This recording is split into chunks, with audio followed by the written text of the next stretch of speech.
Ladies and gentlemen, welcome to 2021. 2021 Clutch Cinema Talk. Today, we are going to be finally talking about Wonder Woman 1980 Quattro. All right, a movie that I have said is the second most anticipated movie of 2020, and on my list, since Godzilla vs. Kong did not come out, it was my most anticipated movie that came out this year. All right, so I should be excited to talk about it, shouldn't I? So Wonder Woman 1984, it takes place, what is that, like, it's like 40 years after the events of the first Wonder Woman, and this is still before Batman vs. Superman in the what's it called, DC Comics Extended Universe, right? And Wonder Woman 80s, so boom, that's already like awesome. And she comes across this magic wishing stone that can grant wishes, right? And that's basically the plot of it. There's also, Pedro Pascal Mando, a con artist kind of guy, and he wants his hands on that too. And Kristen Wiig character who wants some wishes too, right? Boom, that's basically what it's mostly about, all right? Now, just like 2020... this movie sadly disappointed me, okay? It disappointed me, all right? That's just saying the least, all right? So I watched this on Christmas, and I was like, maybe this is gonna be a good way to end the year. Well, it wasn't, all right? Wonder Woman 1984, in my opinion, it has a lot of lazy writing and like cliche kind of tropes. I mean, the amount of plot holes in this movie, maybe not technical, but is insane when you just stop to think about the rules of the movie. And what I'm really referring to is how the wishing stone works, okay? How the wishing stone in this movie works. I don't get into it because no spoilers, trying to keep this nice and quick and simple.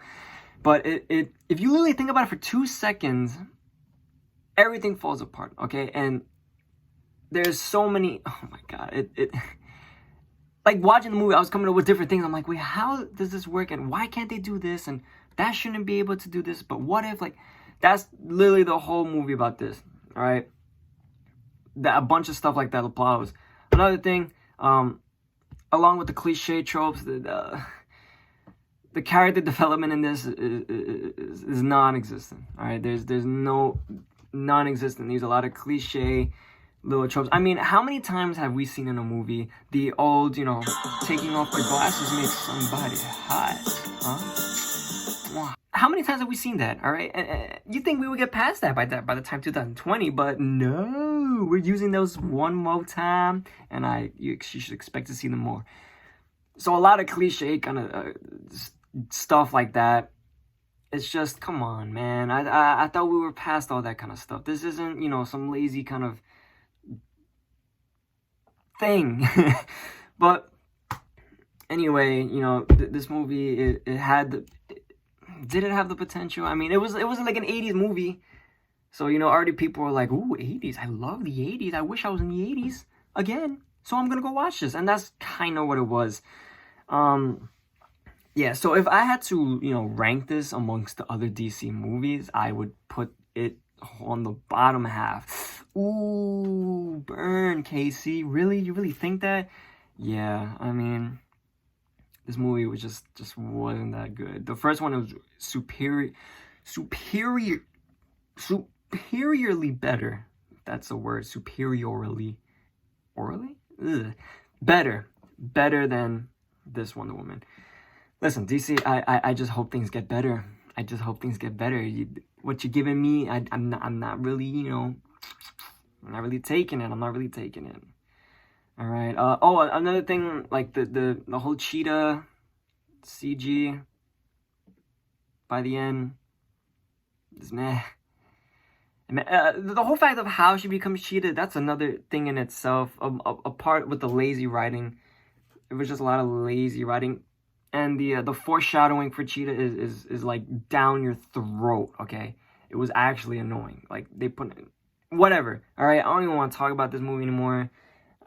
Wonder Woman 1984, it's just a thumbs down for me. Okay, one thumbs down, not two, not three, just one thumbs down, and that's just, you know, bad enough. All right. So let me know if you liked Wonder Woman 1984. Did you like it? Do you like the 80s? Half of you of my subscribers have probably never even been alive for the 80s. But those of you who were, did you like them? Did you like the 80s? All right, let me know, because I sure did. All right, guys, I will catch you guys in the next video. Until then, toodles. Adios, muchachas and muchachos.